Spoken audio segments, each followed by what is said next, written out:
Fala pessoal, boa noite a todos, sejam muito bem-vindos. Eu sou o Fred Fernandes, professor Fundace, e esta é mais uma Live Case Fundace. Esse é um evento promovido pelo MBA USP em Gestão Estratégica de Pessoas e Organizações Sustentáveis. Hoje você que está assistindo a gente vai ter a oportunidade de conhecer a Ana Correia. Ela é cofundadora da TAC, uma plataforma de empregabilidade que reúne candidatos, empregadores e parceiros educacionais. A Ana é comunicadora social e jornalista colombiana. Ela possui uma carreira focada em comunicação digital, impacto social e inovação colaborativa. Olha que bacana, ela foi residente da primeira turma de aceleração da estação REC do Facebook, do Meta, em parceria com a Artemisia, 2018. E ela participou também do programa Garagem Duratex, da Endeavor, e atualmente integra o programa da Be Start Me Up. Ela é instrutora da Lura Latam, na área de inovação. E como é que vai funcionar? Ao longo dessa nossa live case, ela vai compartilhar um pouquinho da história dela, um pouquinho da experiência dela como empreendedora, e ela vai trazer à discussão um problema de gestão que é relevante para o módulo que está sendo estudado pelos alunos do MBA atualmente, e acabou de ser estudado na realidade, que chama Dimensões da Sustentabilidade. Então, na primeira metade do nosso evento, ela vai falar sobre a trajetória profissional, sobre a carreira, e sobre a atuação dela na empresa, vai dizer o que a empresa faz, como funciona. Na segunda metade, ela vai então trazer um problema de desafio, um problema real pelo qual eles estão passando, para que os alunos tenham a oportunidade de interagir, fazer perguntas. As perguntas devem ser, obviamente, relacionadas para identificar as causas raiz do problema. A pergunta tem que ser direcionada a isso. E depois os alunos se reúnem em grupos, apresentam uma análise dessas causas raiz, uma ferramenta em que eles vão analisar essas causas raiz e propõem algumas soluções e analisam as vantagens e desvantagens dessas soluções. É como se fosse um mini trabalhozinho de consultoria que serve como atividade prática para os nossos alunos do MBA, Fundace USP. Ok? Bom, então, sem mais delongas, vamos trazer ao palco aqui nossa amiga Ana. Ana, boa noite, seja bem-vinda, Ana. Boa noite, Fred. Muito obrigada pelo convite. Estou muito feliz de estar aqui com vocês. Eu que agradeço, vai ser muito bacana para a gente. Bom, vamos lá então, Ana. Conta um pouquinho como é que começou toda a tua história até chegar no empreendedorismo, a tua formação. Você veio da Colômbia, você nasceu na Colômbia. Conta um pouquinho dessa história para a gente. Para contar a minha história, eu preciso ir um pouquinho longe lá na Colômbia. Eu sou de Medellín, e eu acho que muitas das pessoas lembram muito de Medellín como sendo uma cidade que, inclusive, na década dos anos 90, foi uma das cidades mais violentas do mundo. Eu venho de uma comunidade com alto índice de vulnerabilidade, numa estrutura de muita violência no bairro e também com muita pobreza. Mas aos 10 anos eu tinha uma oportunidade que mudou muito a minha vida. Eu entrei numa escola pública, fiz um vestibulinho, e essa escola ficava do outro lado da cidade, na zona sul. E Medellín, ela é um vale, tá? Então, falam que Ribeirão Preto também não vale, mas, gente, Medellín, se vocês pesquisando, vocês vão ver que as montanhas são altas. Não tem um horizonte. Quando você olha para frente, você vê a outra montanha e todas as casinhas ao longo da montanha. Então, a parte da zona leste e oeste são as montanhas, são as comunidades mais pobres.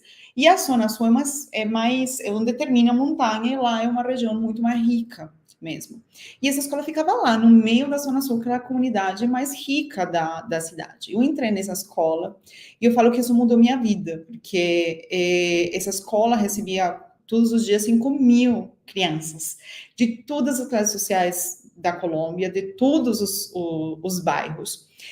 E a maior parte dessas crianças eram também de bairros muito complexos como o meu. E nos tirava dessas realidades que nós vivíamos para ir para um local onde tinha tudo, gente. Tinha piscina, tinha quadra de esportes, o que nas escolas dos nossos bairros não existia.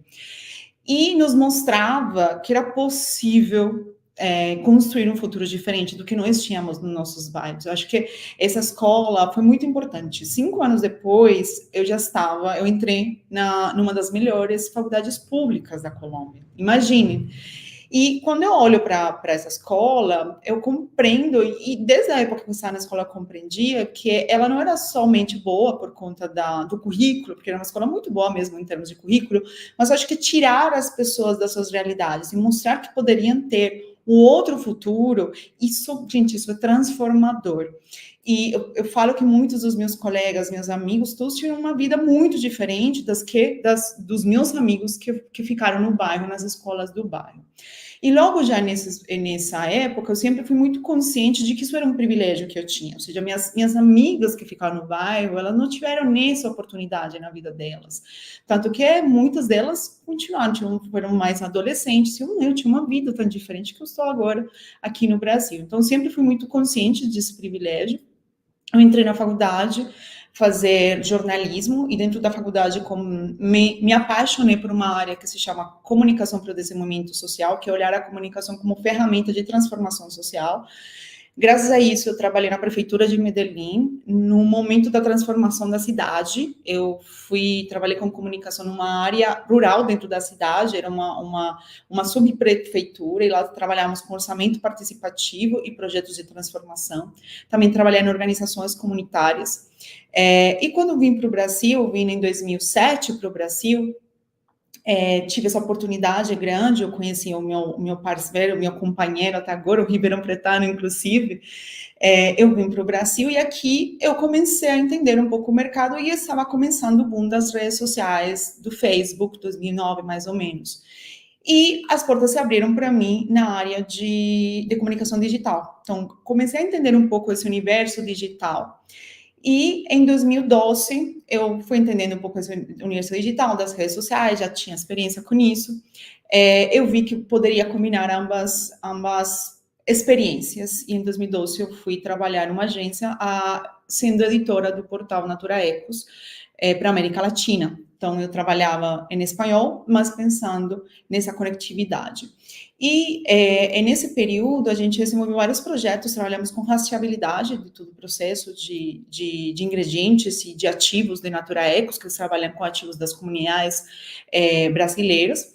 E também eu fazia um trabalho muito de divulgar sustentabilidade na América Latina. Então, tínhamos um blog que falávamos de iniciativas da América Latina e promovíamos também um ciclo de hangouts, que a gente chama na época, que seria um meet ou uma live hoje em dia, isso em 2013, e conectávamos especialistas de vários países. Então, em um mês o assunto era mudança climática. Conectávamos de cada país, normalmente eram 5 especialistas que discutíamos sobre principais iniciativas que estavam sendo desenvolvidas nesses países.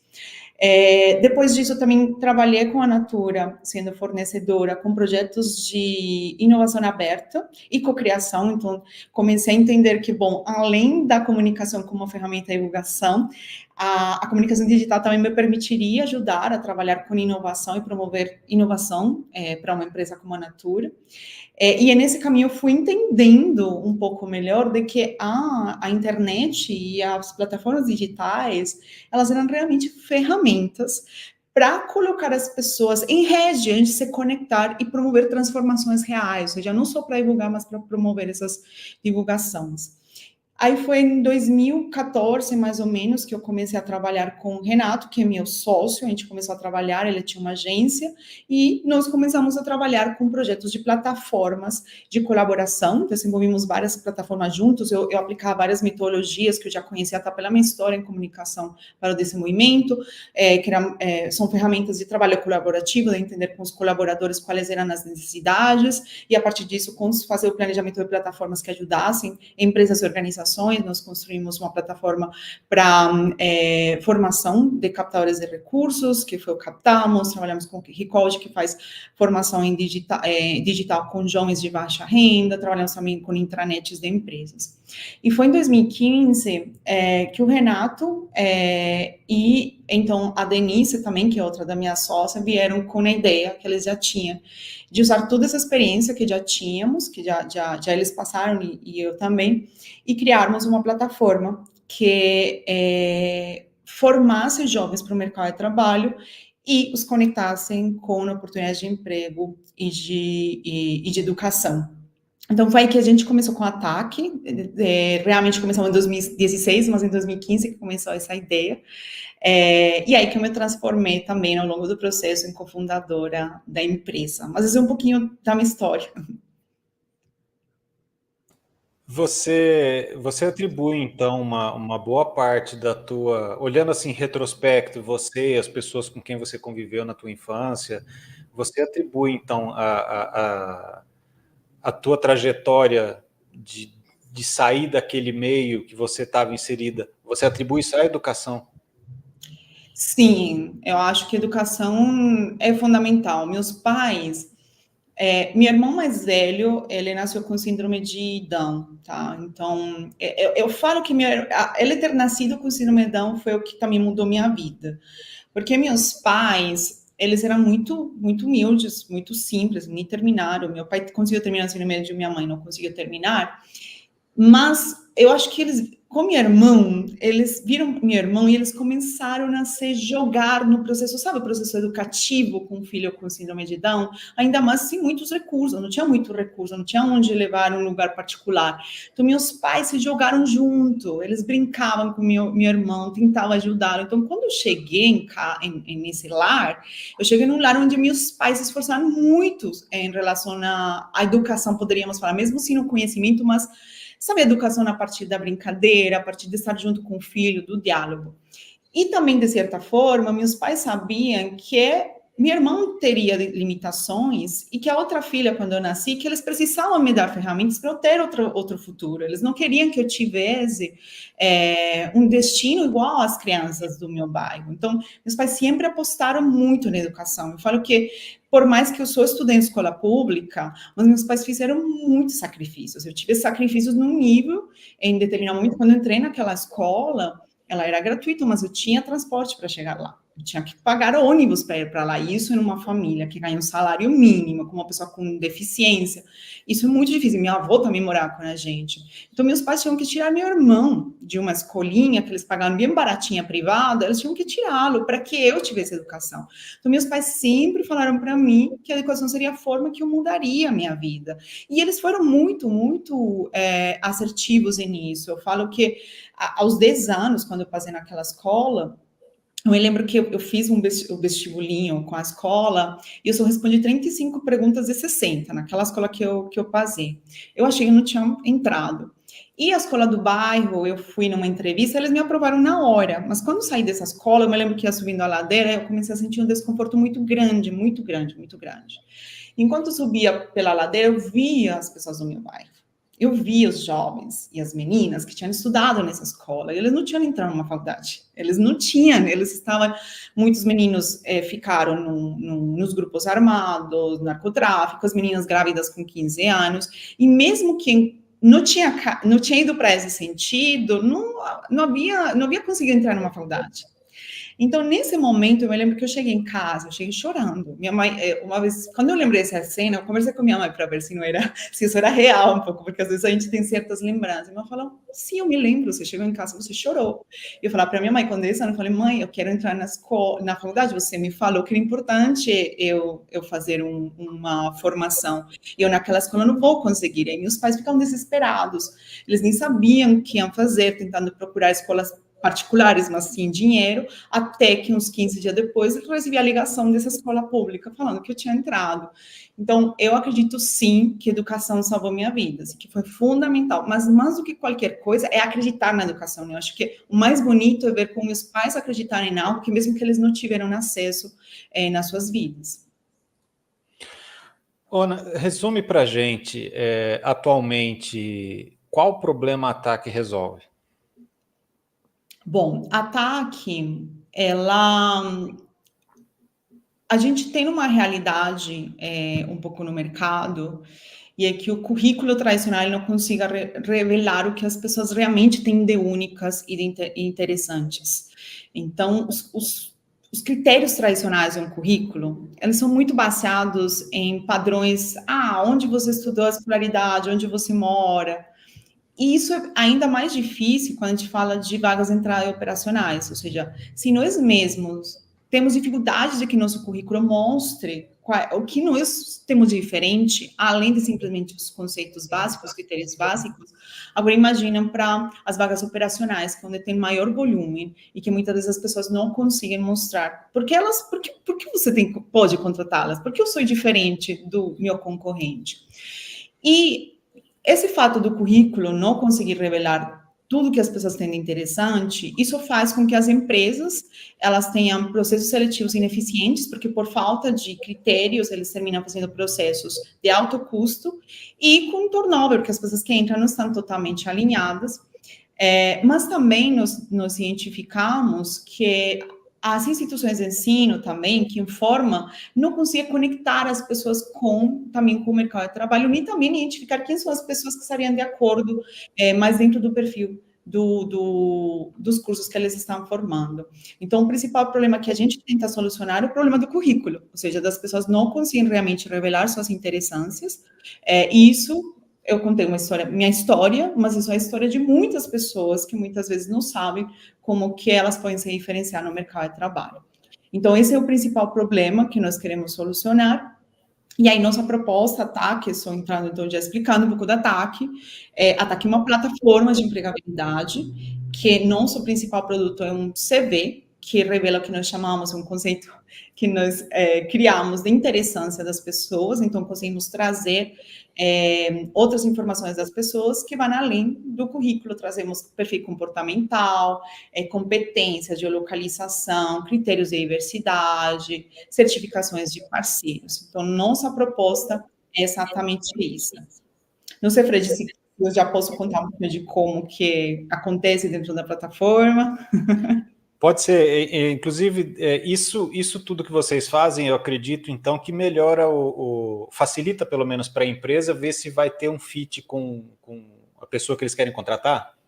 Exatamente. A gente faz um processo em que as empresas elas cadastram dentro da nossa plataforma as suas oportunidades de emprego e educação também. Elas definem quais são os critérios básicos, mas também qual é o sistema de peso, se tem critérios de diversidade, por exemplo. E as pessoas entram na nossa plataforma, elas realizam várias atividades, todas gamificadas e curtas. E com isso nós entregamos um currículo.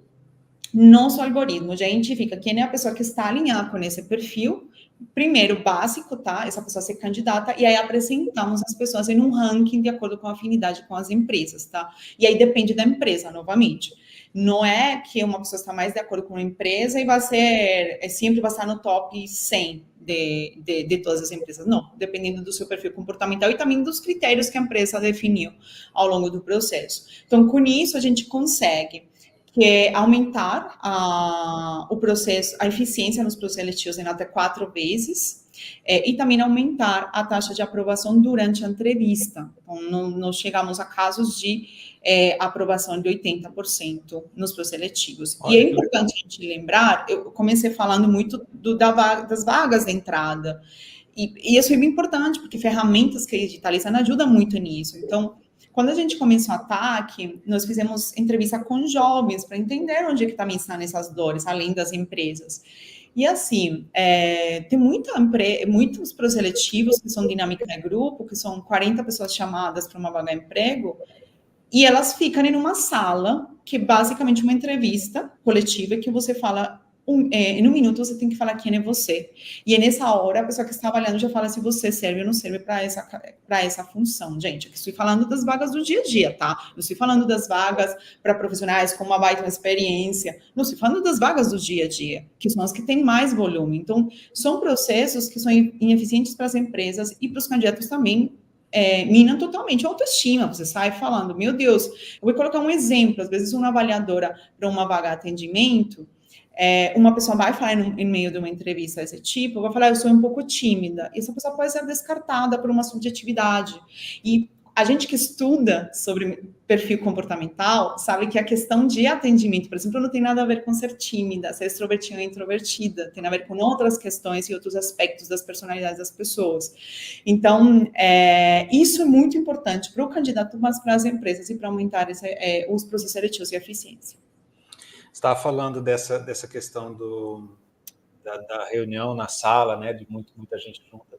eu vi algumas pesquisas um tempo atrás, eu não sei se de fundamento científico ou só pesquisas científicas sem metodologia, mas enfim, dizendo que os recrutadores costumam tomar a decisão alguns segundos após ver a cara da pessoa, assim, antes de conhecer. Quer dizer, então tem um monte de vieses aí que estão no meio do caminho da tomada de decisão. Mas eu entendo, então, que vocês resolvem um problema não só do candidato, mas também da empresa, né? Ou talvez Sim. principalmente da empresa, né? Com certeza. É dupla via. Eu acho que, por exemplo, se eu entrego 80% da aprovação em uma dinâmica ou em uma entrevista, eu beneficio a empresa que está interessando menos candidatos para fechar sua vaga, mas também o candidato está diminuindo o processo transacional dele. Então, pensa que essas pessoas estão gastando tempo, estão gastando dinheiro para uma entrevista de trabalho, e se elas têm, normalmente, para vagas de entrada operacionais, é 20% de aprovação. Então, se eu entre 10, de 10, eu só tenho 2 pessoas que têm chances de entrar, e conosco, de 10, 8 têm chances de entrar, eu termino beneficiando ambas partes. Entendi. De fato, e é uma dor, porque assim, você não tem só o problema da contratação, né? Porque se a contratação não é eficiente, você vai ter aí alguns problemas que podem influenciar o clima organizacional de todo o departamento, você vai ter o problema da recontratação, o gasto com isso tudo. Então, assim, é mais do que só essa experiência, né? Vai além disso, né? O problema, né? Exatamente, você aumenta seu turnover, o custo sai muito caro para o seletivo desse tipo, porque a gente sabe, treinar um colaborador ou não colaborador é um investimento da empresa. Então, pessoa que sai no período de experiência, que não dá certo, isso é um custo altíssimo para qualquer organização. Ô, Ana, e fazendo uma comparação com a tua experiência, o teu conhecimento, você já saiu, você saiu da Colômbia com quantos anos? 21 anos. Já deu para ter uma boa noção de mundo naquela época. Olhando para trás, você acredita que esse problema que vocês resolvem hoje aqui no Brasil, ou esses problemas, né? Eles se assemelham ao que existe lá na Colômbia, são diferentes? Como é que você compara esses dois mercados? Acho que se assemelha, tanto que um dos meus sonhos é levar ataque para a Colômbia, mas no universo também de startup, a gente precisa primeiro posicionar o produto aqui. Mas se assemelha bastante. Eu acho que países de América Latina, nesse aspecto da empregabilidade, temos desafios muito grandes, porque somos países em que temos grandes indústrias, empresas que têm volume alto de contratação, mas também temos uma população grande procurando emprego. E isso, a ineficiência nos processos prejudica ambas partes. Então, eu acho que é bem similar. Assim, eu vejo a realidade de primos, de familiares, e é bem parecido. A pergunta foi justamente nesse sentido, né? Porque se você consegue resolver um problema que não se limita só ao Brasil, você pode, com pequenas adaptações, evidentemente, você pode escalar isso para outros lugares, né? Então é algo que já tem na ideia de vocês. Sim, é uma expectativa. A gente tem que lembrar que bom, meu modelo de negócio é B2B, então é desafiador, tá? Quando a gente fala assim do B2B, o candidato não tem nenhum custo, mas as empresas que fazem o uso da nossa plataforma. Então, para uma plataforma como nós funcionar, a gente precisa que esse ecossistema funcione, que a gente tenha as empresas usando nossa ferramenta, contratando. Então, entrar para outro país precisaria muito de toda essa estratégia. Tem também algumas características que mudam, documentações, regulamentação para contrato, que é necessário estudar. Então, tem vários desafios também para a gente chegar a essa meta, mas nós queremos, sim, em algum momento, chegar para vários países, não só para a Colômbia, mas a América Latina, até porque a TAC, bom, eu sou colombiana, outro dos nossos fundadores, ele não é ativo no dia a dia, até porque ele está na Argentina, mas é um dos idealizadores, é argentino. Então, a TAC também, a TAC é uma palavra em quechua, que é o idioma dos quechuas, dos descendentes dos incas no Peru, então temos essa essência latino-americana. O que quer dizer TAC? TAC, segundo um livro de cosmovisão andina, ele fala que significa junção de energias. Então, nesse livro que estuda a cosmovisão, eles falam que existem vários tipos de energias quando estão juntas. Algumas sobrepõem, outras ficam um pouco brigando para quem vai se sobrepor. E no caso do ataque, quando duas energias elas têm uma junção, em que juntas criam algo maior do que elas poderiam fazer sozinhas. Então, que legal, que legal. Tem todo um contexto, que bacana, que bacana. Tem uma pergunta aqui do Gustavo, ele está perguntando como as pessoas chegam ao ataque, como elas a conhecem, e eu quero ir um pouco além. Como você depende de captar empresas e depende de captar candidatos, como é que empresas e candidatos chegam até vocês? Como é que vocês comunicam e atraem esses players? Com candidato, a melhor forma de atração é as próprias vagas, tá? Acho que foi o Gustavo que perguntou. As próprias vagas, tá? Então, nós indexamos indexação a gente publica com outras plataformas, por exemplo, Indeed, Google for Jobs, LinkedIn, Jobs, várias plataformas, então as pessoas têm acesso. As empresas também, né, elas colocam no seu trabalho conosco, nas suas redes sociais. Então, a principal fonte, assim, eu sou muito sincera, a gente tem orgânico, pessoas que vêm, porque pesquisa, mas a maior forma de chegar no ataque é porque a pessoa viu uma vaga, ela viu a vaga publicada, achou que é interessante e entra no ataque. Com as empresas, a gente tem várias estratégias, mas realmente a maior, como é B2B, e muitas das empresas enterprise, é um trabalho realmente a gente tem a bom marketing, mas também relacionamento em eventos de RH, eventos de ESG, nós vamos lá, vamos capturando lead das empresas, entendendo as necessidades das empresas, e aí vai entrando para nosso funil de vendas. Legal. Tem uma pergunta aqui do Lauro. O Lauro, na realidade, duas. Ele perguntou estratégias conforme o país. A Ana disse agora há pouquinho que eles ainda estão se estabelecendo no Brasil para sair, ainda não saíram do país. Mas o Lauro ele fala que a tua história de vida é inspiradora e ele deu uma olhada lá no aplicativo da TAC e diz que é muito lúdico e bem gamificado, né? E ele está perguntando aqui se vocês têm como objetivo atingir mais o pessoal das gerações Z e Alpha. E aí eu quero saber, além disso, se vocês têm visto diferenças muito grandes entre as gerações que estão participando de processo seletivo, como é que está isso? Desculpa, Fred, não entendi a última pergunta. Se vocês atendem a mais de uma geração, por exemplo, vocês têm a Z e a Alpha, e tem pessoal de mais idade, e se você percebe diferença no comportamento dessas pessoas conforme mudam as gerações? Bom, sim, a TAC, ela começou pensando em trabalhar primeiro com jovens, tá? Então, quando nós começamos lá atrás, estudamos primeiro com jovens, porque nossa ideia era preparar as pessoas para o mercado de trabalho e conectar com as oportunidades de emprego. Então, por isso, a TAC é lúdica, sim. A gente também pensou na pessoa que não tem tempo para se sentar e fazer uma super plataforma. Então, essa pessoa que está esperando o ônibus conseguir fazer um teste. Os testes não demoram mais de 5 minutos, cada teste nosso, tá? Então, sim, começou por aí. Porém, tá? Eu vou contar essa história. A gente começou com uma ilusão errada, porque eu não sei se vocês sabem, mas aqui no Brasil, a média do primeiro registro em carteira acontece aos 28 anos. Nossa. Tá? Então, quando a gente fala de jovens, inclusive, Bruno, nós estamos falando de 16 a 22 anos. Estamos falando que, por exemplo, vagas de entrada operacionais, que em teoria, muitas vezes são pessoas de 30 anos. Então, esse foi o primeiro choque que a gente encontrou. Isso aconteceu e a gente percebeu que nosso aplicativo não é só para jovens. Tem sim, a gente tem muita vaga para jovem aprendiz. Vocês vão ver que os jovens se adaptam muito bem para esse modelo, mas nós vimos que também temos outro público.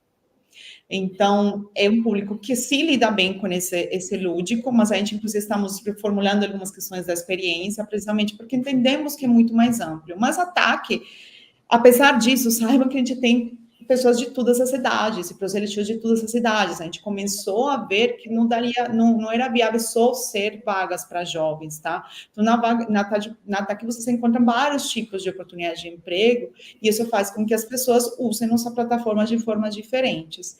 Mas eu acho que essa questão gamificada, não acho que seja só para a geração C, eu acho que você pensar em que você tem pequenas recompensas, que você fez uma missão, por exemplo, na TAC.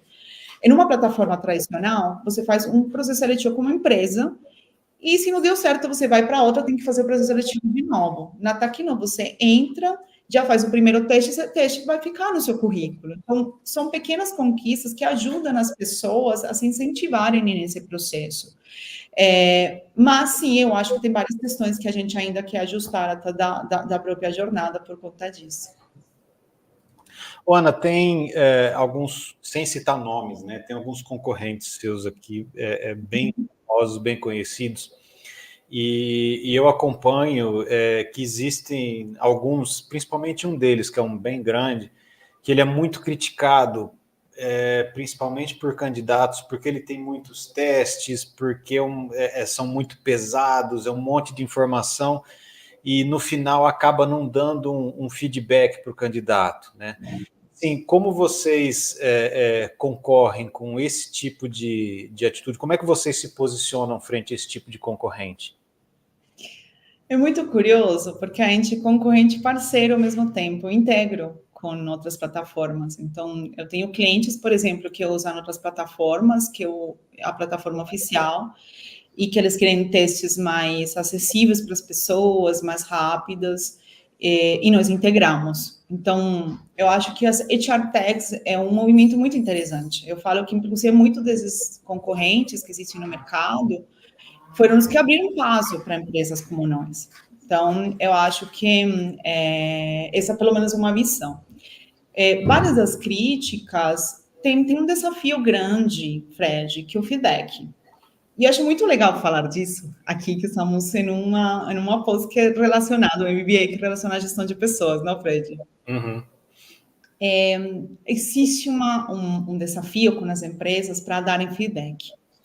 Então, se antes na era não digital era difícil recrutadores, profissionais darem feedback para as empresas, é muito curioso para as pessoas, perdão, é muito curioso que hoje em dia, quando a gente tem ferramentas, na TAC também, a gente tem disparo, você fecha a vaga de manda massivamente para todas as pessoas. E muitas vezes as empresas não dão esse feedback. Então, eu vejo inclusive, o movimento dessas plataformas também com isso, e nós também, constantemente, todo mês, a gente vê os indicadores de feedback, entra em contato com as empresas, e as empresas parceiras vão lá, não, vamos lá, se com feedback abaixo da média, vamos lá, vamos tentar retornar para os candidatos. Então, eu acho que é desafiador.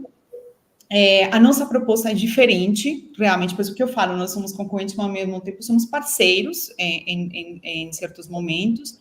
A proposta da Taxa é muito focar na experiência do candidato, e que no candidato, com um único currículo, consiga se conectar com várias oportunidades, então isso gera um benefício para as pessoas na TAC conseguem fazer os testes rapidamente, ou seja, uma jornada mínima dentro da TAC, vamos falar de um processo mais básico, 15 minutos, 20 minutos. E aí, se tiver mais atividades, aí vem outras. Enquanto outros processos seletivos, outras plataformas, essas pessoas vão demorar um pouco mais. Então, nossa proposta vai realmente, né, a gente melhorar essa experiência do candidato, conseguir fazer uma jornada mais rápida para ele, e que, se ele não passar no processo, ele consiga ter acesso a outros processos. Então, é nesse aspecto, o nosso principal diferencial. E junto com esse trabalho com as empresas para aumentar o feedback. Aí também, cada plataforma tem estratégias diferentes, mas, por exemplo, no nosso caso, a gente também trabalha o ranking, nosso ranking, ele trabalha de acordo com cada empresa, tá? Então, a gente trabalha com critérios que ajudam na contratação, mas eu costumo falar que a gente não gosta, por exemplo, a gente não trabalha com inteligência artificial, porque a inteligência artificial pode trazer muitos vieses. Então, nós temos funcionalidades dentro do nosso sistema que ajuda a criar um sistema de pesos de acordo com essa empresa e que ajuda realmente quem está no topo estar mais alinhado com a empresa. E aqui também trazemos aspectos de diversidade, por exemplo. Então, não só comportamental, mas muitas empresas que nos procuram, eles querem fazer processos seletivos diversos. Por quê? Porque nosso sistema de pesos também ajuda a que, quando a empresa tem esse tipo de desafios, de trazer pessoas que normalmente no ranking tradicional, essas pessoas ficariam mais atrás por várias questões, tá? Pela desigualdade e inequidade da nossa sociedade, eles terminariam ficando lá atrás. Então, vamos imaginar, a faculdade, tem uma empresa que quando vai fazer um programa estágio, eu enfrentei isso. Eu ia fazer os programas, a empresa falava, eu só quero pessoas de primeira linha.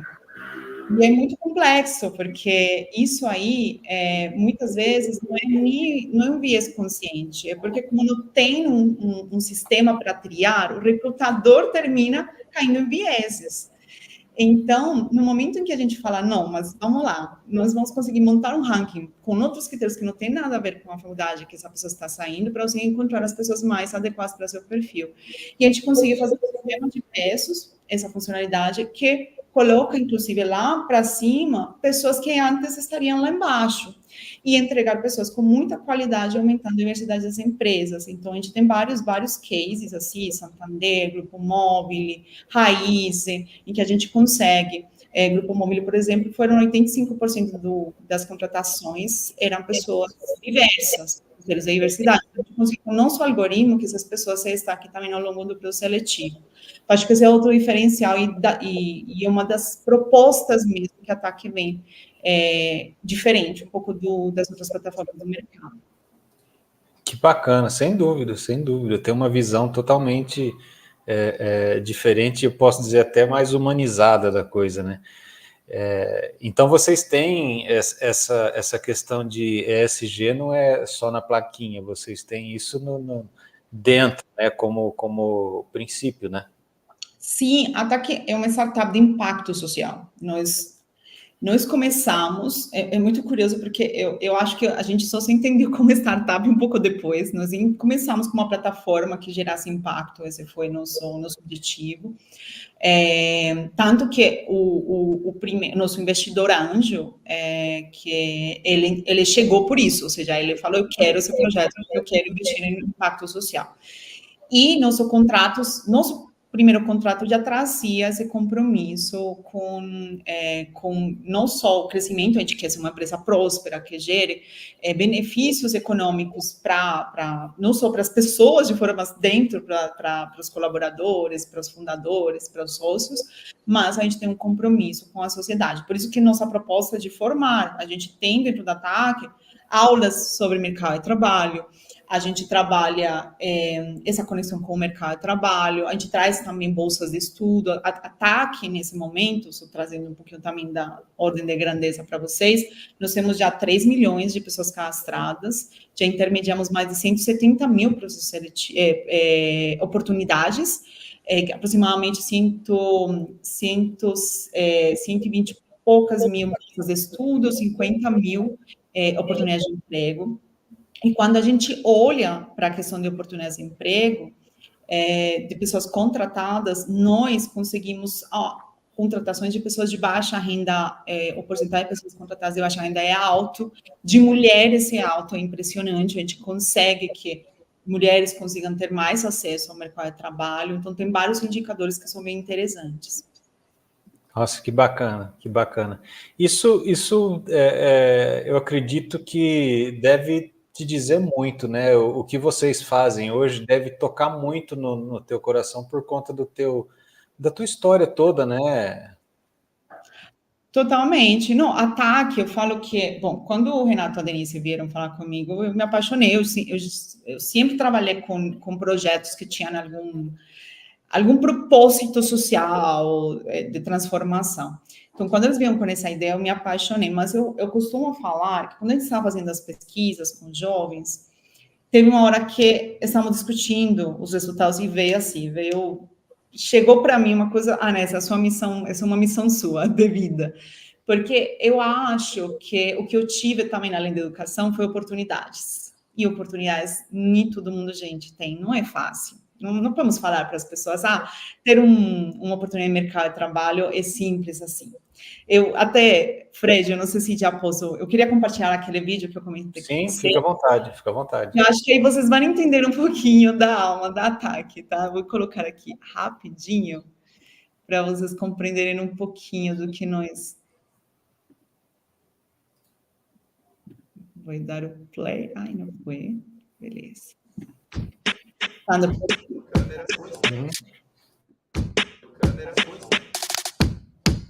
Interessância. Interessância não tá no dicionário. Uma pessoa interessante, que pergunta boa. É ver o que vai além do currículo. Nós somos em 6 irmãos. Todo mundo lá em casa teve que assumir responsabilidades muito novas. Porque cada indivíduo é único. Isso também serve para a vida profissional, né? Olha aí. Interessâncias trazem aprendizados, inovação, resolução de problemas. O processo de ataque é muito completo, muito humanizado. 2 crianças, eu sozinha, só tinha minha mãe para me ajudar.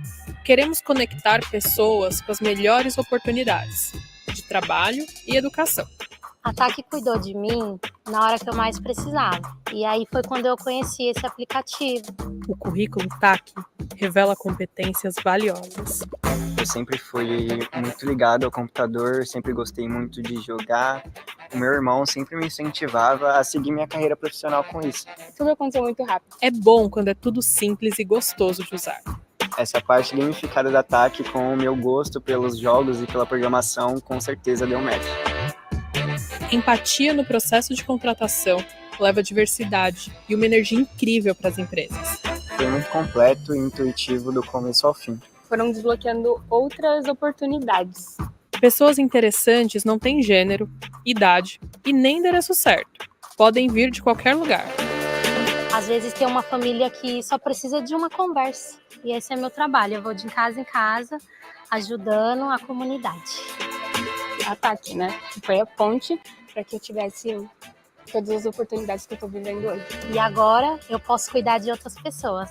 Davi significa o amado. Eu me sinto muito amado pelas pessoas que estão ao meu redor. TAC. Gente interessante para empresas e para o mundo.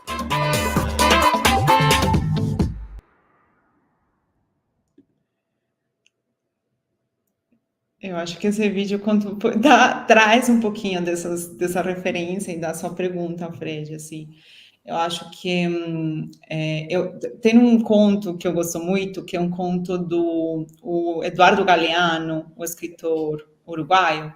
Ele publica um livro que se chama O Livro dos Abraços. E ele relata lá contos que ele ouviu pelos países da América Latina. E tem um conto que meu marido fala que eu falo sempre a história desse conto, mas é um conto que ele ouviu na Colômbia, de uma comunidade indígena na Colômbia. E nesse conto ele fala que o homem dessa tribo subiu aos céus e conseguiu ver como era o mundo. E perguntavam para ele, quando voltou, como é o mundo? E ele falou, o mundo é um mar de fogueirinhas. É um monte de fogueirinhas. Mas cada fogueirinha é diferente. Tem fogos fortes, fogos pequenininhos, fogos de diversas cores, fogos que incendiam outros, sabe? Que tem um fogo tão forte que ilumina nas outras.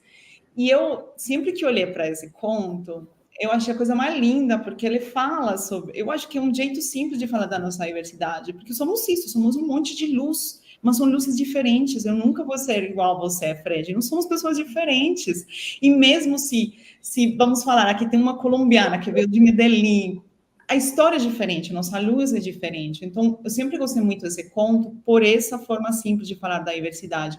E, ao mesmo tempo, sempre me perguntei quantas pessoas não conseguem ser a luz que poderiam ser por falta de oportunidades. Então, para mim, o que nós tentamos na TAC tentamos, e eu acho que ainda tem muito para fazer, tá? Não acho que a gente resolve 100% esse desejo meu, ainda tem muita coisa que a gente poderia fazer, mas acho que é isso, a interessância que nós falamos, para mim, é essa fogueirinha, ou seja, como que a gente mostra quem são essas pessoas. E vocês veem aqui a história de várias pessoas que nunca imaginaram que poderiam entrar em um processo seletivo, e eles conseguiram e entraram nessas empresas. E com o ataque, assim, eu fico emocionada, assim, eu me lembro dos primeiros processos, eu tive processo seletivo com a Natura, o primeiro que a gente fez com eles em 2018, que eu conversei com as pessoas que foram aprovadas, estive nas dinâmicas, e eu me lembro uma menina falando, eu nunca imaginei que uma pessoa como eu conseguiria entrar numa empresa como a Natura. Assim, ela me falou, nunca imaginei, a gente trabalhou muito pessoas de baixa renda nessa época também para a Natura. Então, eu acho que realmente se conecta totalmente com a minha história e com o meu propósito. E brilha os olhos quando você fala, né? Isso não tem preço. O Lauro está perguntando aqui se vocês têm algum programa, algo que prevê especificamente a inserção de pessoas com deficiência, e se esse programa inclui também pessoas com transtorno do espectro autista. Nós já fizemos processos seletivos, até que, além da nossa plataforma, só que contando um pouquinho para vocês, como que a gente monetiza, poderíamos falar, a gente monetiza como ATS, então as empresas contratam nosso sistema, mas a gente também ajuda a trabalhar a geração de leads para algumas organizações em questão de cursos, e tem um terceiro pilar, que é muito curioso, porque foi como a gente começou, que um pilar de projetos, poderíamos falar, que são empresas que elas não querem só a plataforma, elas querem uma equipe especialista ao longo desse processo. Quando a Ataque começou, a gente começou primeiro pelo aplicativo e depois desenvolvimos nosso ATS. Então, começamos nós operando os processos, depois criamos o ATS para as empresas terem mais acesso. Quando criamos o ATS, é muito curioso, porque a gente falou não mais projetos, porque a gente quer realmente escalar, mas as empresas continuam nos procurando, porque nosso método, nosso jeito de trabalhar, nossa plataforma reflete nosso jeito de trabalhar. Então, para os seletivos, sempre trabalhamos para os seletivos diversos. E a partir de 2020, nós começamos para os seletivos programas que eram focados com PCD. Então, nós fizemos todo o programa do Santander de tecnologia para levar pessoas com deficiência para a oportunidade de emprego, para trabalhar como desenvolvedores júnior. Então, Lauro, sim, a gente tem várias iniciativas, depende muito dos nossos parceiros, tá? Então, eu falo que nós somos privilegiados, porque chegam empresas que têm um objetivo em comum, nós temos parceiros muito importantes, que chegam também com iniciativas, querem promover a diversidade, a gente ajuda. Então, quando eu te conto essa história de equipe e projetos, é que eu tenho, inclusive, pessoas que são especializadas em fazer processos seletivos com pessoas com deficiência, e nas dinâmicas, em como fazer todo o processo, não só pela plataforma, mas depois, ao longo do processo. Mas ainda tem muitos desafios, tá, Laura? Tem muitos desafios. Eu acho que ainda tem mais desafios com pessoas com deficiência, de mais acessibilidade, com pessoas com o transtorno espectro autista.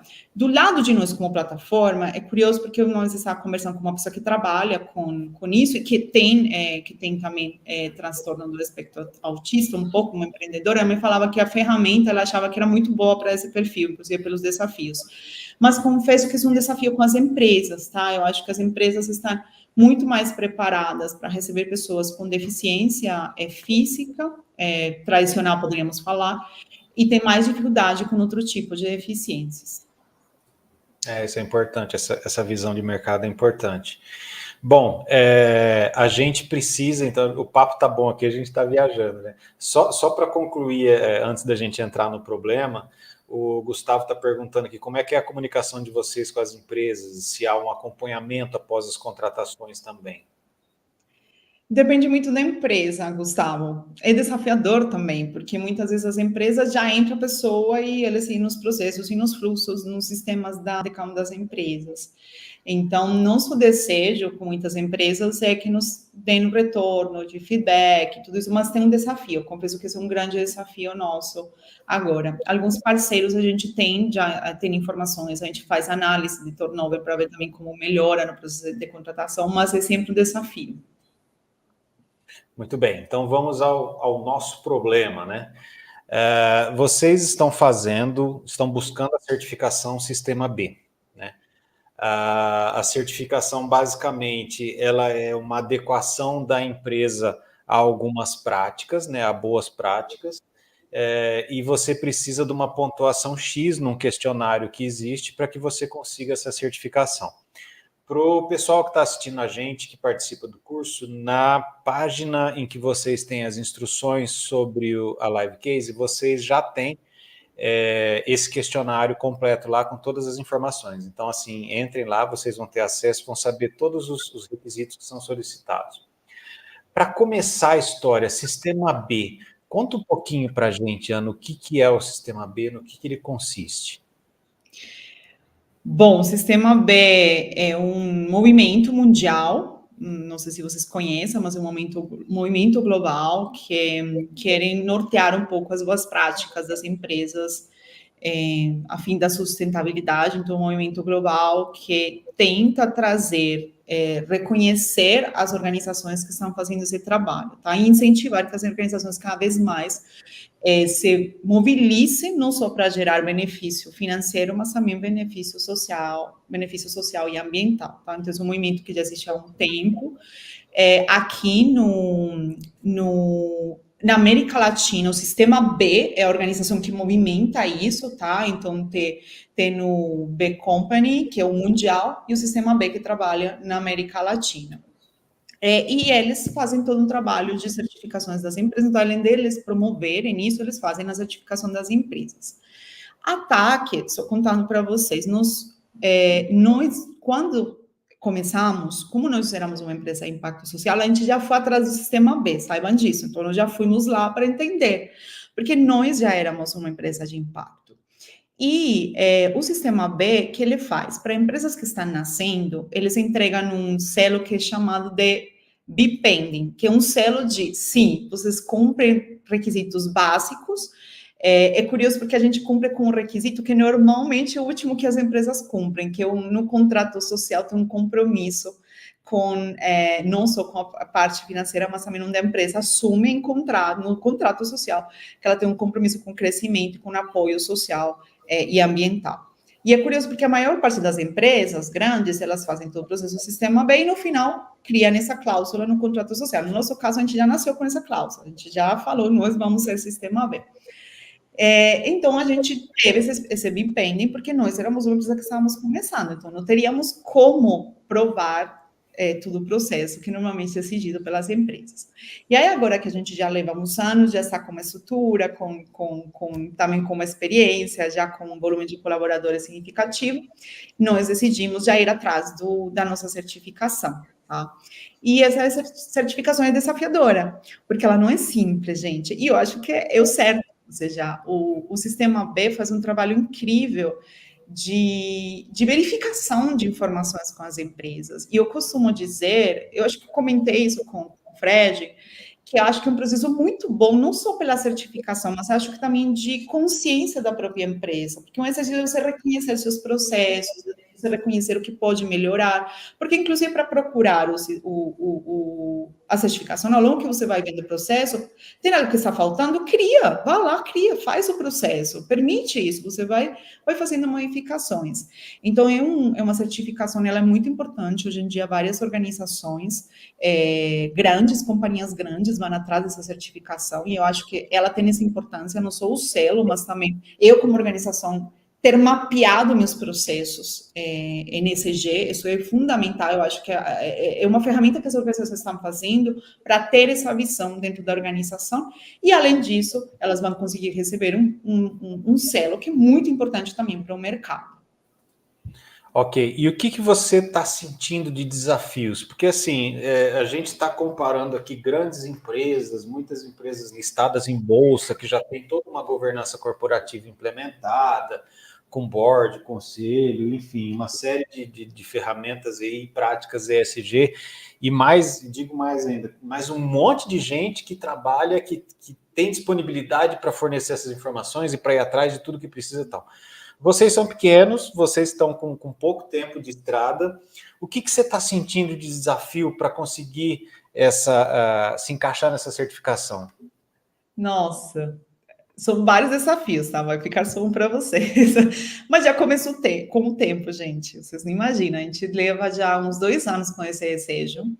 E foi final do ano passado que falamos, não, alguém vai ter que parar entre nós. E uma pessoa de nós parou realmente para correr. A Bárbara está perguntando o que me impediu de ter um certificado é fazer o processo, Bárbara. Porque é sério, você precisa investir para isso, tempo, pessoa para estar nisso. E empresas pequenas, muitas vezes a gente precisa crescer e vender. Demora muito para você ter o braço para fazer isso. Então, no ano passado, a gente decidiu mesmo já parar, colocar uma pessoa para fazer esse processo. E não é uma pessoa contratada de fora, tá? Estou falando um de nós, das lideranças, tipo, ajudar e se sentar junto comigo, inclusive, eu sou uma que estou muito junto com essa pessoa, porque eu tenho um histórico interno. E aí a gente parou para fazer. Então, acho que o primeiro desafio, gente, para uma empresa pequena, é isso, é braço para fazer. Aí eu acho que depois o que fomos enfrentando, que a gente já sabia, tá? Já sabia que isso ia acontecer, é precisamente entender quais são as evidências dentro da nossa realidade, tá? Então, por exemplo, o sistema B, ele traz questões de, por exemplo, de segurança com os colaboradores, políticas meioambientais da empresa, boas práticas meioambientais. E ataque, com a pandemia, a gente virou 100% home office. Então, nós estamos em torno de 20 colaboradores, tá, Mônica? Pensando um pouco nos fixos e também nos que participam de alguns projetos, mas eu tenho pessoas que trabalham de casa. Então, aí tem desafios. Então, acho que o desafio foi também ter as pessoas no estar presencial. E o terceiro desafio foi, identificamos que precisamos criar algo, vamos criar. Novamente, caiu no desafio de braço, porque se alguma política está faltando, eu preciso criá-la, eu preciso tirar tempo para fazer isso. E empresas pequenas, novamente, não é fácil, ainda mais startup, que trabalhamos com tecnologia que a gente precisa escalar rapidamente, precisa vender rapidamente. Então, o maior desafio é isso, como que uma empresa pequena, que é home office, que várias políticas estão sendo criadas, como conseguiríamos ir atrás dessa certificação, trabalhando com esses recursos, pequenos recursos que nós tínhamos. É interessante, o exercício interessante de vocês que estão assistindo a gente, que vão fazer atividade, de analisarem lá no ambiente virtual, no AVA que a gente deixou lá, as perguntas. E aí se colocar na posição do pequeno empreendedor, da startup, que está começando, tem poucos recursos. Quer dizer, apesar de vocês terem Quantos funcionários mesmo? Quantas pessoas? 20. 20. Quer dizer, já começa a ter algum corpo, mas assim, todo mundo já tem o que fazer, não é 20 que estão à toa, já tem um monte de serviço pesado. Então, como conseguir fazer, obter essa certificação com essa estrutura pequena, com essas peculiaridades de home office, de trabalho remoto, como se encaixar no que está sendo exigido ali. E, de novo, analisem perguntas, se colocando na posição da Ana, para dizer, falar, não, realmente isso aqui pode ser um desafio, e aí que vocês vão ter essa sacada de, puxa, o que a gente consegue fazer em termos de criatividade ou de inovação, enfim, o que eu consigo fazer para que eu consiga atender isso e tirar a certificação. Mas diz para a gente, Ana, qual que é a relevância para vocês dessa certificação? Por que vocês estão buscando essa certificação? Eu acho que bom. Primeiro porque a gente já é VPEND, né? Eu acho que já tem um carinho, uma admiração grande pelo que o Sistema B faz. Nós já, logo que começamos o ataque, já fomos atrás disso, antes de criar ataque, vocês veem, ou seja, já está no nosso contrato, então isso já era importante para nós somos uma empresa de impacto, entendemos que esse certificado é importante para uma validação nossa, gente, é sério, não é nem pelo mercado, acho que é importante para nós. E junto com isso, como eu falei, a gente percebeu que também fazer esse exercício de certificação nos ajudaria a amadurecer muitas questões, que talvez a gente ainda está em processo. Então, para qualquer empresa, eu falo, gente, faz esse processo. Mesmo que você não entre já para pedir, mas, por exemplo, o sistema deles, você permite fazer uma primeira pontuação, você vai responder as perguntas e ele cria uma pontuação inicial para ver quanto você está perto ou longe, sem nenhum custo. Faça isso nas suas empresas, só para ver quanto, a pontuação está baixa, nessa está alta, porque inclusive você só consegue ir para fazer o processo de certificação se você tem uma pontuação mínima, tá? Então a gente já tinha, quando eu falo esses desafios de organização, é mais de como fazer acontecer, ver as evidências, estruturar todos esses aspectos, mas a gente já tem essa pontuação mínima. Então, a empresa somente fazer o exercício de ver a pontuação já é muito bom e ajuda a que a gente tenha mais consciência do impacto que nós estamos gerando e como está sendo a governança desse impacto que está sendo gerado pela empresa. E eu acho assim, eu acredito, gente, eu sou uma empresa de impacto social, mas eu acredito que em alguns anos isso não vai existir mais. Todas as empresas precisam ser empresas de impacto, elas precisam gerar impacto para a sociedade, além do financeiro, e além de simplesmente geração de emprego, como é usado hoje em dia. Não, ela precisa gerar impacto ambiental, social, para as comunidades do entorno. Então, eu acredito que isso é muito importante também, por esse nível de consciência de sermos uma organização de impacto. Ana, você já trabalha há alguns anos aí com sustentabilidade, já tem um conhecimento muito bacana de mercado, antes da TAC até, né? Você disse que você já trabalhou com isso anteriormente. Na tua visão, a gente tem algumas barreiras de entrada para produtos e serviços sustentáveis quando isso pesa muito no bolso, né? Ao longo dos anos, a gente tem visto várias iniciativas de se reduzir esse custo, de pagar algo que seja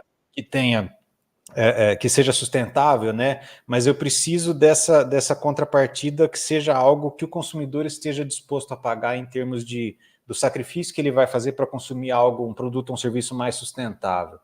Nessa jornada tua, nessa experiência, você percebe que os consumidores e o mercado, falar aqui no Brasil principalmente, de um modo geral, tem ficado mais disposto a consumir algo sustentável, está se dispondo a pagar mais por isso, está fazendo isso, está consumindo de fato com essa consciência? Eu acho que sim. Eu acho que o Brasil, gente, aí eu posso falar, o Brasil, muitas questões ligadas a ESG em si, o Brasil está muito à frente de outros países, tá? Quando a gente fala de diversidade, por exemplo, é algo que ainda não é falado com tanta força em outros países, na Colômbia também não. Quando a gente fala sobre questões raciais também, aqui está muito mais avançado que outros países. E quando a gente fala em sustentabilidade, eu acredito que, comparados, por exemplo, com a América Latina, o Brasil sempre tem estado muito na liderança. Eu gosto, assim, de falar, porque eu trabalhei como fornecedora da Natura, mas a Natura é uma referência importante. A gente tem uma empresa que lá, muitos anos atrás, 2 décadas atrás, já vinha com essa temática, a sustentabilidade. Eu acho que fez muito bem para esse movimento também de sustentabilidade e também da América Latina, porque eu trabalhei olhando também para a visão Latam da Natura.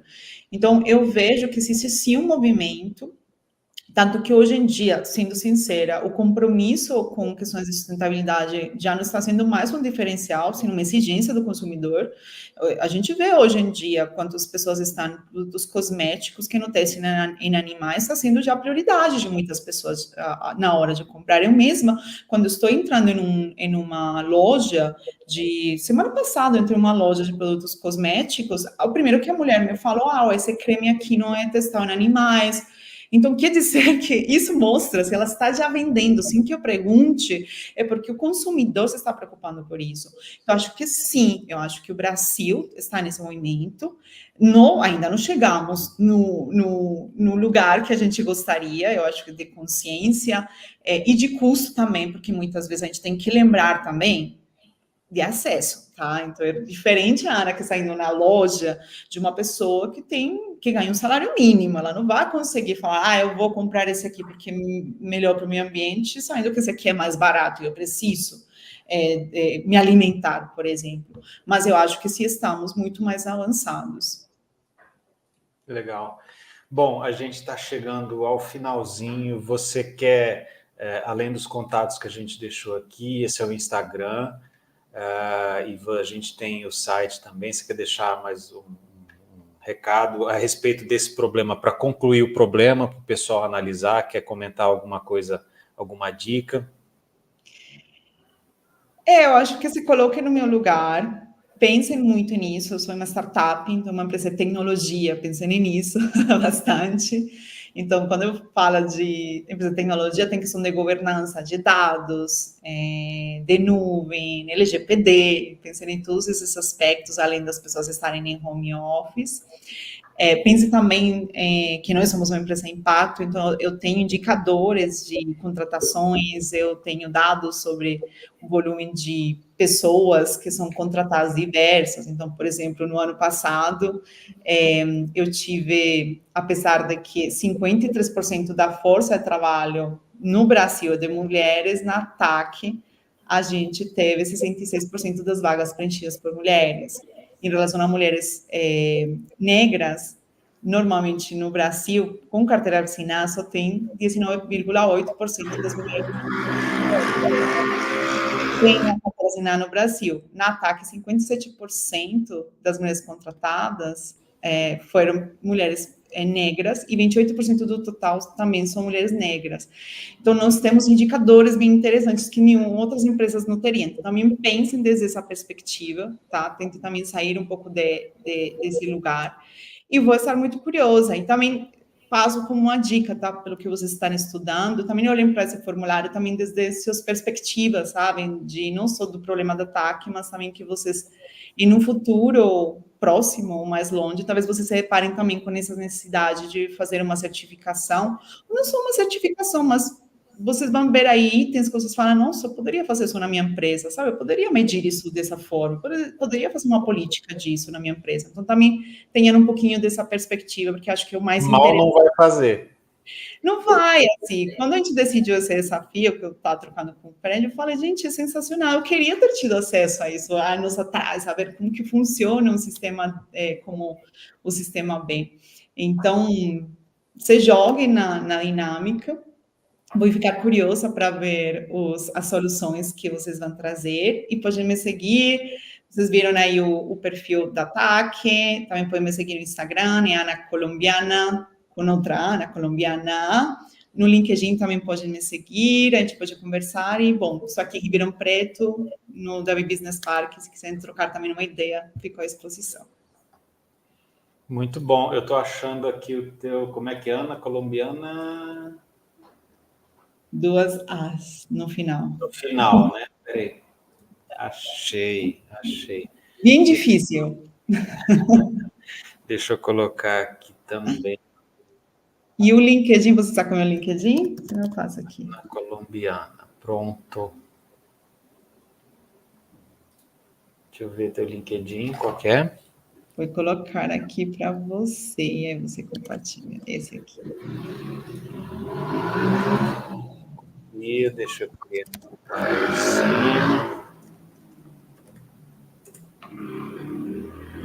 Pronto, temos LinkedIn.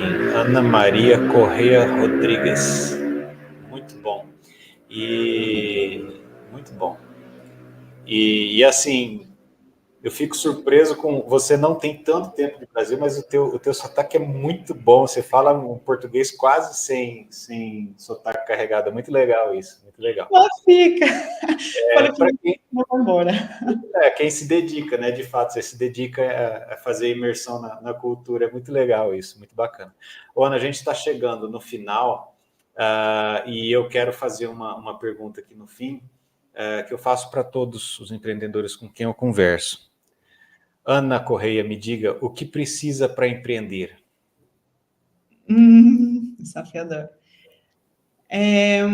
Eu acho que primeiro, você sentir que realmente empreender é o que vai te mover agora. Eu acho que também a gente não pode romantizar isso. Às vezes cria uma pressão de empreende, e não necessariamente as pessoas estão é nesse momento para isso, então acho que ter esse sentimento forte. Se você ainda está em dúvida, seja um intraempreendedor dentro da sua organização, pensa em formas diferentes de hackear, como que estão sendo trabalhar as coisas, vá treinando dessa forma. E o segundo que eu falo que é necessário para empreender não acreditem nessa ideia de que empreender é uma jornada sozinha, solitária. Não é, gente. Eu acho que ainda mais como startup eu aprendi que a melhor forma de avançar é estando com outras pessoas, conversando com outras pessoas. Então, se vocês querem empreender, façam parte de comunidades. Aqui, por exemplo, em Ribeirão Preto, eu faço parte da Ribeirão Valley, que é a comunidade de startups, de pessoas interessadas em inovação. Visitem um centro de inovação para conhecer outros empreendedores, porque sempre que você fala com outro empreendedor, você aprende. Então, acho que essas seriam as minhas 2 dicas. Você sentir que realmente é isso que vai fazer sentido para você, vá lá. Se não, então, seja um intraempreendedor. E segundo, não acho que uma corrida sozinha. Vá atrás, ou sozinha, vá atrás de outras pessoas, compartilhe experiências, porque é isso que vai te sustentar, gente. Porque é uma corrida dura, é uma corrida muito dura, muito desafiadora. Mas é isso que te move. E se você se está movimentando por um propósito também, independente do que for, tá? Não vamos pensar em propósito como algo romantizado, que é um propósito de impacto. Eu sei que a minha história é inspiradora, mas é importante que você acredite nesse propósito, independente do que for, sabe? Se é uma loja de moda, do que for. Você acredita nisso, é o que vai te sustentar, porque é desafiador. Então, é muita pressão, é uma montanha russa todos os dias. Eu falo que eu passo por altos e baixos, estresse, umas alegrias. Só que você saber que você está investindo sua vida em algo que você acredita, que te sustenta ao longo dessa jornada. Muito legal, muito legal. Bom, Ana, muito obrigado. Foi muito gostoso ter você aqui. De fato, uma história muito inspiradora, muito bonita. E eu desejo todo sucesso à TAC, que vocês continuem levando esse valor tão bonito, essa coisa tão bonita que vocês fazem, continuem levando isso, continuem crescendo, é o que eu desejo de coração. Muito sucesso. Obrigada, eu agradeço muito você, Fred, pelo convite, as pessoas também que assistiram nessa live, gente, eu fico super feliz de ver as mensagens também, falando de inspirarem também um pouco da nossa história, e podem me chamar quando precisar. Que legal, que legal. Bom, então muito obrigado a todos vocês que assistiram a gente, que continuaram, que ficaram conosco. Obrigado a vocês que vão assistir ainda a gravação que vai ficar aí disponível. Eu sou o Fred Fernandes, professor Fundace, e essa foi mais uma Live Case Fundace. Este evento em especial ele é promovido pelo MBA USP Gestão Estratégica de Pessoas e Organizações Sustentáveis, e hoje a gente teve a oportunidade de conversar com a Ana Correia, cofundadora da TAC, que é uma plataforma de empregabilidade que reúne candidatos, empregadores e parceiros educacionais. Bom, pessoal, muito obrigado a todos, então. Até a próxima. Abraço.